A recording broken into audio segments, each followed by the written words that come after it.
It's gotten very warm. Hello and welcome to this vlog again. So far, I'm in it every day for 30 days, almost halfway there. So something I've been writing about a lot and thinking about a lot. Amy and I had a great rehearsal today. We're putting together a whole new project for the Molly Maguires.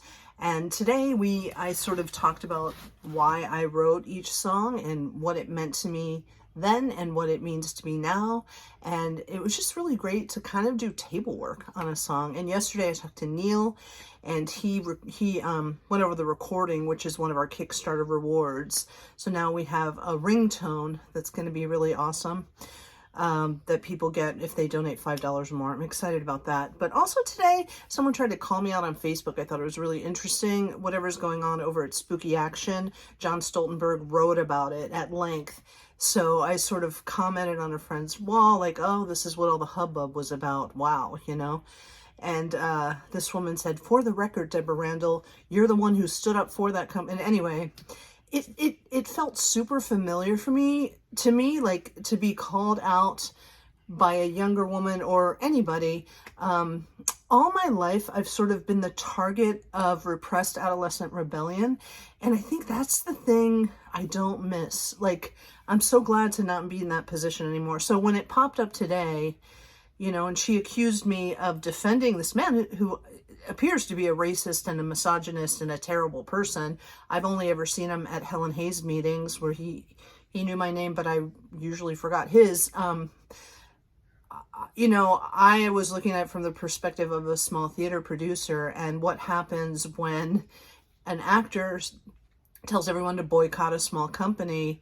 And I've sat at tables for years in Georgetown and fancy places where people promised that they cared about theater, especially small theater, and they were going to set up these systems, these organizations to protect us. And my question at the time was, where are they? I mean, they made all these promises, they got all this funding. Where the F have they been?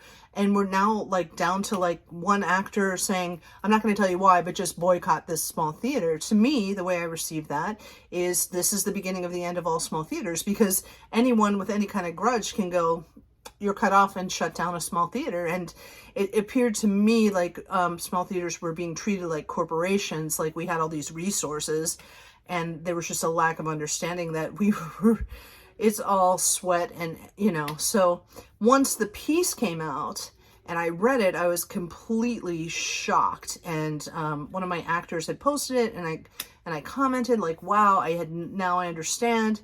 And when this woman said, for the record, your first reaction or whatever was to defend this man. And, you know, my immediate response was, for the record, my first reaction was to make a statement that it doesn't make sense to post things publicly on social media that are filled with innuendo and no fact. But thanks for the character assault. And so that's where I'm at right now. Like, I'm really at like, I'm ready to punch people right back. And maybe I shouldn't be saying this on a vlog, but yeah, I'm sick of being dicked around, to be honest with you.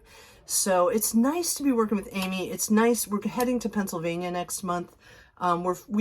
We have a whole set. We have about an hour's worth of music, and I'm about to write some monologues when we get back, and we're writing new songs, and we're learning some covers.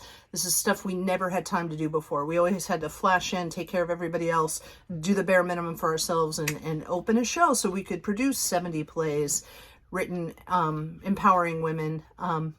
So now we can empower ourselves, and we're really embracing our own voices, and it's fucking awesome.